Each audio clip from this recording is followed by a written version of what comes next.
Welcome to Ignite Story Lab's Itty Bitty webinar. Today we are talking about the 7 essential elements that need to be in every story. I am Wendy Folsom, and I am a Story Code licensed analyst and one of the directors at Ignite Story Lab. So the Story Code is based on 40 years of research by Catherine J. Farmer.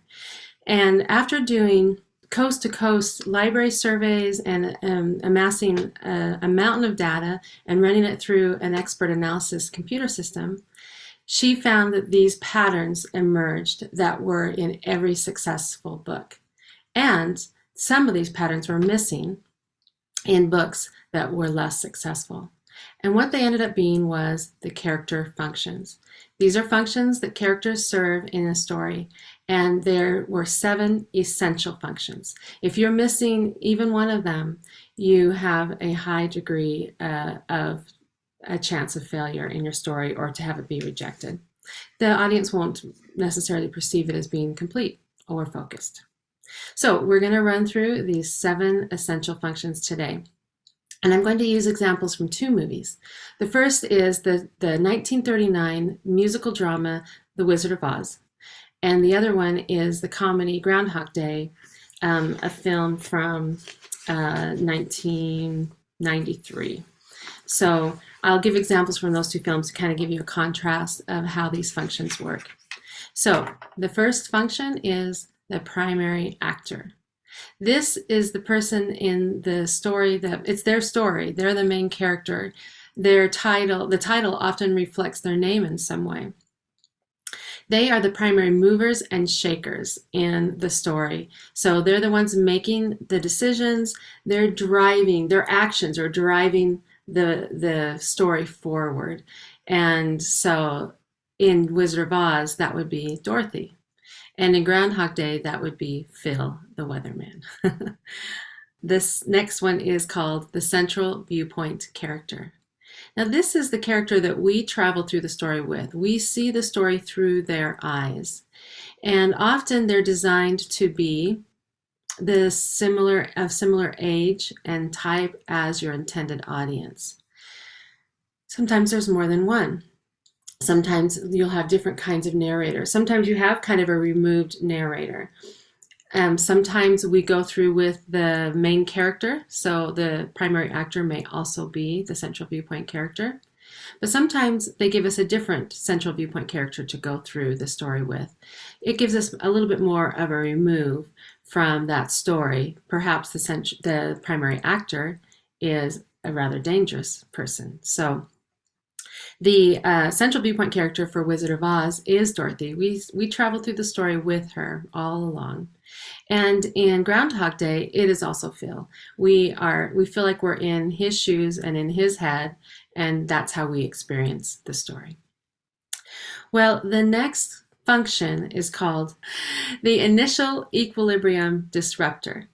Is the thing that starts the forward action of the story. So it's the force or being that creates the inciting incident. So we have at the beginning of the story a status quo. This is the normal, state of affairs for this story. It could be positive or negative. It could be peaceful, or we could be in the middle of a war. But something's going to happen that's going to change whatever that status quo is. Now, we call it the IED. It's just a lot easier to say than initial equilibrium disruptor. The IED can be a person, it can be a force, it can be a man-made force, say an army, or it could be a force of nature, a tornado or a storm. And so it doesn't matter what it is that causes it, but they're the ones that start that story moving forward. Now, one thing that we teach about the initial equilibrium disruptor is it needs to be there in the story at the beginning, which is usually where the inciting incident is. It also needs to be throughout that central conflict, and it somehow needs to be found at the end in the hero moment. And we see, as analysts, we see a lot of times this isn't designed into the story, but it can be a weakness in the story to just have your thing that started the story just disappear on you. So in Wizard of Oz, in a general sense, it's the tornado that starts the story. And in Groundhog Day, it's we just call it the powers that be. Whatever starts Phil repeating that time loop of every day waking up on Groundhog Day, that force or that power is the thing that starts that story. So our next function is the system character. So there is a world of the story, like it's a town or it's a family or even a country and or a school or a business. This is the place where the story takes place. And in this system is going to be a character that enforces the rules of this system. And sometimes there's multiple systems in a story. So this is very important because this is going to be the thing that our main character is going to be operating within the system and also usually fighting up against that system. So in Wizard of Oz, we actually have two main systems. We have the system of Kansas, and the people who are enforcing those rules are Miss Gulch, the crotchety neighbor, and she seems just by will of her force of her own will, she seems to be and being able to kind of throw her weight around, and she's also one of the richer people in the town. She seems to be kind of the system character that Dorothy is having a problem with. But also, her aunt and uncle are a system as well, a family within that Kansas town. But then there's also the Land of Oz.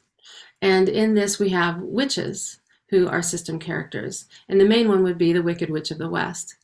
But also, we have the Wizard of Oz, this mysterious person that Dorothy is supposed to be receiving help from. So, system characters can be antagonistic to our main character, but they can also be benevolent to them, but they still represent a system that, I mean, if you're in a family drama and you're up against your parents, hopefully in most family dramas, your parents are not antagonistic to you in an evil versus good sort of way, but you're still hitting up against them in that system because perhaps you're not seeing things eye to eye, or they want something different from you than you want for your own life. So in Groundhog Day, that system is the powers that be, the whatever it was that caused the Phil to do the time loop. So the system is often found at the initial equilibrium disruptor, as it is in Groundhog Day. So opposite, be thinking of two polar positions. You've got on the top, you've got the system, and down below, fighting against them is the primary norm breaker. This is the person who's breaking the rules of the system. They may do it intentionally or they may do it unintentionally, but they're still pushing the rules of the system. Now, we're 4 functions in, and it's important to note that this doesn't mean that we have 4 different people. In fact, we've already seen that in Groundhog Day, the system is the IED, or initial equilibrium disruptor. So we hope that your main character is holding at least 3 or 4 of these functions. We don't want a separate primary actor than primary norm breaker. It's very common that they are the same. And they're often their central viewpoint character as well. So this person is usually an outsider in some way. They don't quite fit the system, or sometimes they even have special gifts or talents that make them stand out. And so they are in the Wizard of Oz. That is Dorothy. She doesn't mean to land on the Wicked Witch of the East and smash her. She's not, Dorothy is not trying to, cause any problems in Oz whatsoever. She is just trying to, figure out what's going on and get back home. So, but she is breaking the rules of that system as an outsider. Now, Phil in Groundhog Day, he breaks the rules because he's just not socially aligned with the system. He fights it, he undermines it, he has no interest really in conforming to the system rule. And so Phil in Groundhog Day is our primary norm breaker. The next one, so I want to say too, between those opposing forces of the system and the system character and the primary norm breaker, we have this central conflict. That's where we find that, and we call it the axis of antagonism. We have a line that goes between those functions.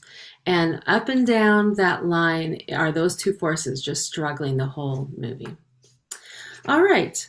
Our next function is the primary noise and chaos creator.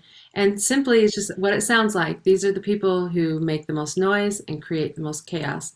Sometimes, especially in the climax, sometimes this chaos and noise is represented by a deafening silence as well.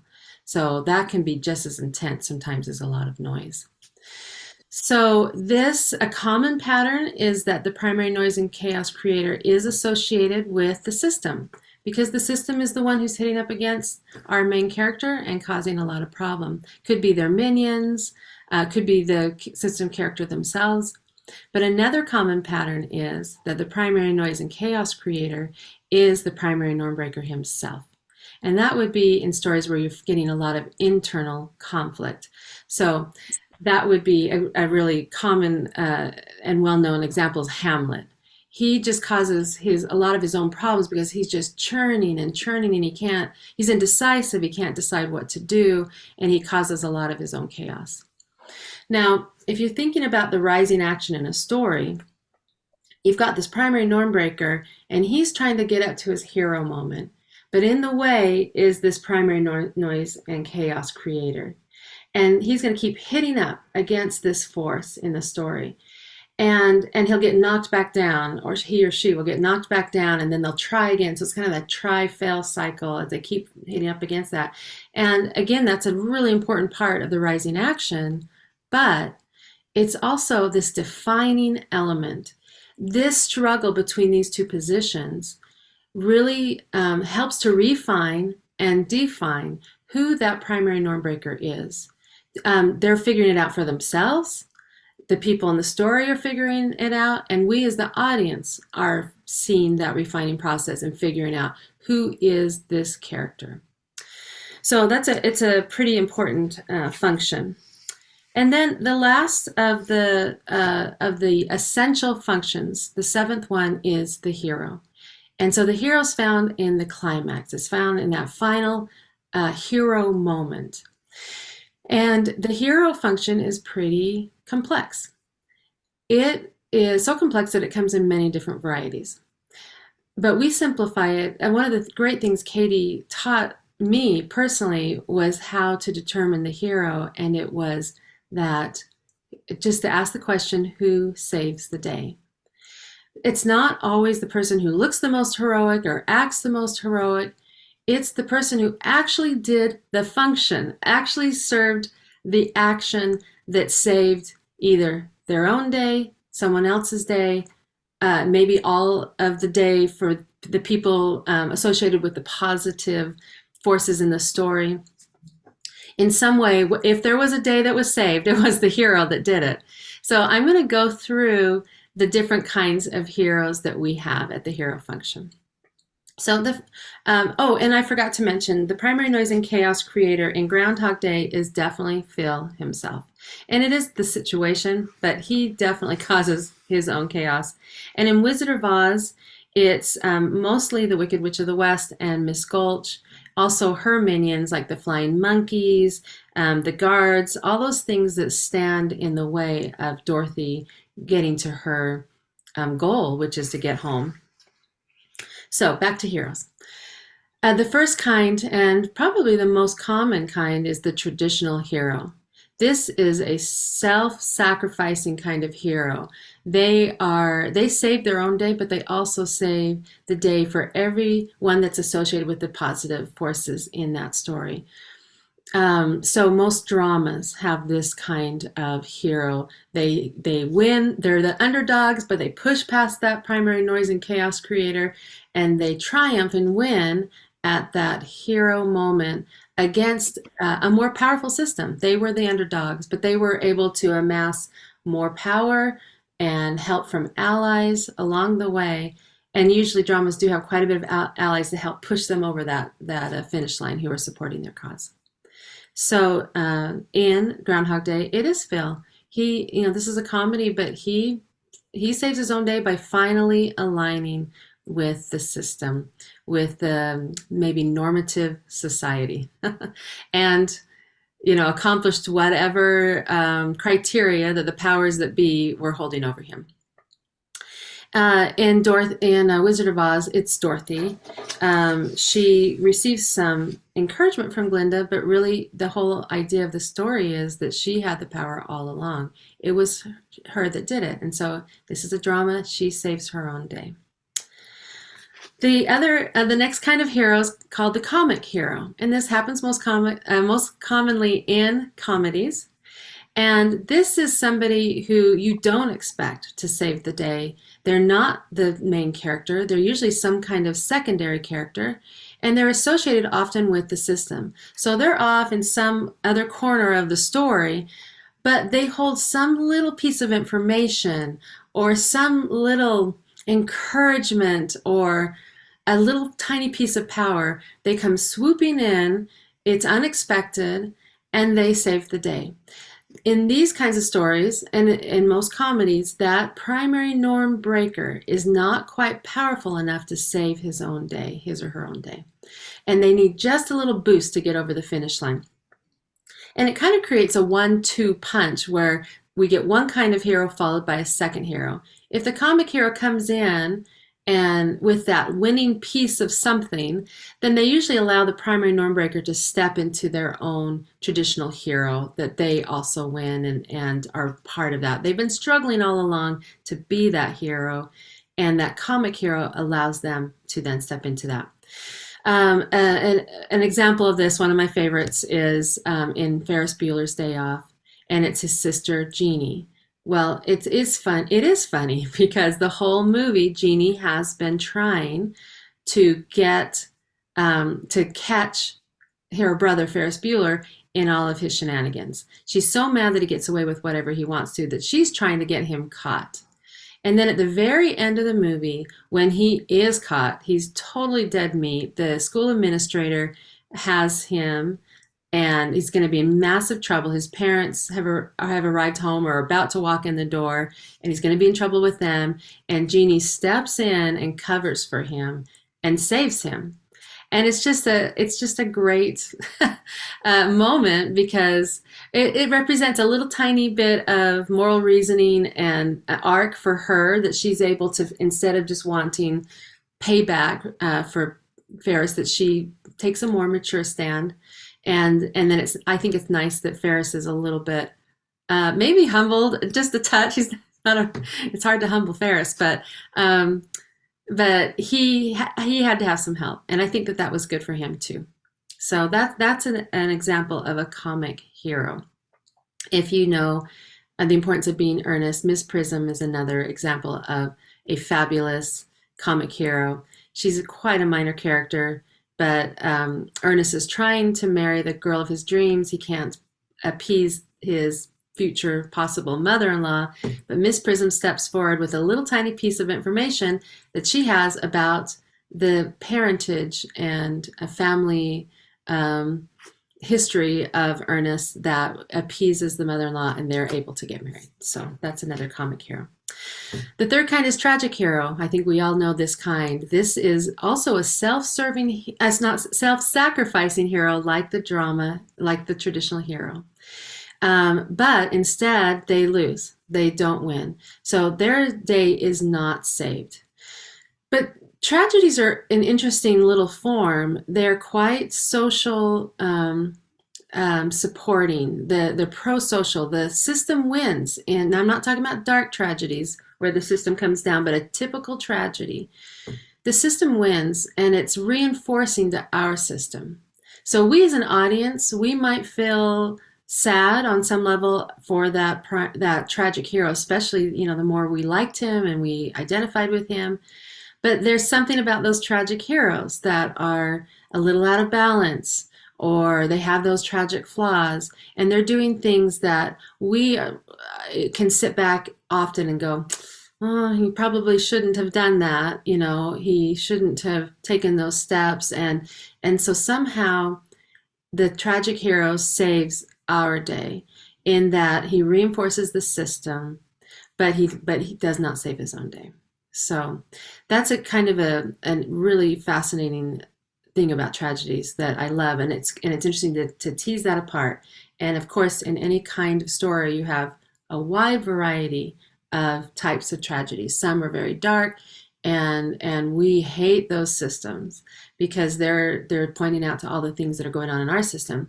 But there's other times where, yes, we agree that the tragic hero is pointing out a flaw in our system, but he didn't quite go about it in the most prudent way, perhaps, is the way to say that.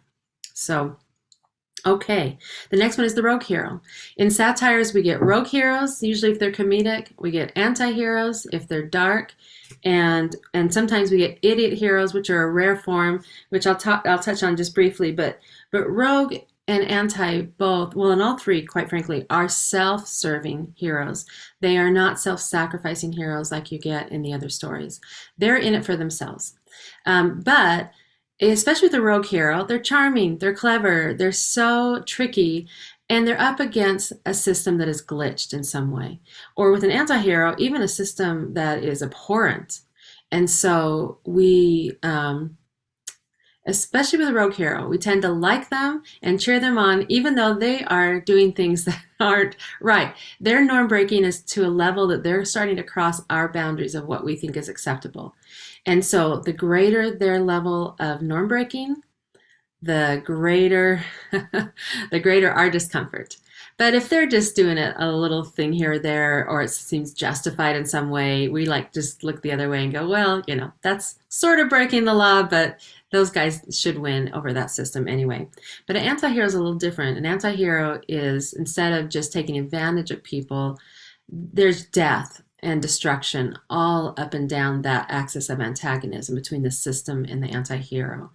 This person is murderous. He'll do whatever it takes to win, and he does win. He's the most powerful.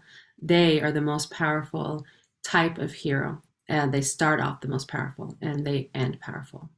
And they win, and they take down that system or seriously batter it. I should give you a few examples. So some of my favorite rogue heroes are Dirty Rotten Scoundrels. I just love that movie. And so you see that they're fleecing people, rich people, for money, just to support their livelihood. They don't have any better reason why they're doing that. But we do see, especially with Jameson, that we see that he is only going after people who are kind of empty-headed and silly and have money to spare. So somehow we end up liking them so much that we're kind of like, oh, we're just kind of giggling along with it, and it's fine. Anti-hero would be Godfather, Scarface, those kinds of stories. Idiot hero, like I said, is more rare, and they are dumb. And they are dangerous. They are self-serving too. They have a lot of pride and hubris. And as they're marching on to their win, and they will win, they take down everybody else. Like most everybody else in these stories usually die. And so Odysseus is actually a really great classic example. This is the first idiot hero that Katie found, and it wasn't just from the Odyssey. It was a satyr play from Greek theater days. That's a partial script that we have. It's not even the full play, but it's a very broad comedy. And in it is the story of Odysseus and the Cyclops and all of that. And it is, actually, I think the play is called The Cyclops. And in that, the playwright has exaggerated that hubris, made him really stupid because he's so prideful and he can't resist shouting out stuff to the Cyclops, so many of his men die unnecessarily. And the seeds of that is found in the Odyssey. Um, all those people probably didn't need to be in that situation, and so many people didn't need to die, but they were following an idiot hero who wins in the end. There are more kinds of heroes, but I'm not going to get into anything too deep other than to say that there's a romantic hero. We're familiar with that, usually associated with the system. He or she comes down and meets the primary norm breaker in kind of a power sharing shift. We call it the love shift, and that the romantic hero either allows the hero who's the primary norm breaker to win, or the primary norm breaker has already gotten their win and they just sweeten the pot. They come in and it's a secondary, sweeter, bigger win for the primary norm breaker. And that really depends on, is the central story a romance, or is the central story something else that the primary norm breaker is struggling with? And that can be negotiated in all sorts of ways, how those two wins come out together. The last one I'm going to talk about is a no hero. These are in modern stories, and in modern stories, you still can take a drama, you can take a tragedy, you can take all sorts of different subtypes of these, even a comedy, and you can kind of overlay on top of it a pattern called a modern story, and it literally just chops off the end of the story. You actually don't have a hero moment, so we call it a no hero. And these are the stories where life continues to go on, or we may just not really have anyone who stepped into that hero position. They had the opportunity maybe for growth, but they didn't take it. These would be rather realistic stories. They're going to match some of our stories. We don't always come out as hero every time. We have those moments in our lives where we didn't step into the hero moment. So they're very fascinating stories. And what happens with those no hero endings is that because the story we were not given an ending, whether we even realize it or not, our brain continues to churn and fill in the blanks. It can't help itself. It needs to find a resolution. And so what the author is often doing with a no hero ending is they're kicking us out of that story back into our own lives and expecting us to make meaning out of that and make our own decisions about what happened in the story, what was important, maybe what would have I done if I had been there. And it's a way to activate your audience, and it's a way to maybe wake them up a little bit, and because we're kind of shocked and somewhat dissatisfied by that when there's no ending to a story. But there's reasons why authors do that. Well, those are the 7 essential functions. And there are a few more functions that were secondary, but we'll cover those in another itty bitty webinar. Thank you for coming to the Ignite Story Lab itty bitty webinar. And we hope that you'll watch our YouTube channel, as we'll be posting more of these all the time. We invite you to join us on our Ignite Story Lab Facebook group, and also sign up for our newsletter at ignitestory.com. We hope to see you again. Thanks for coming.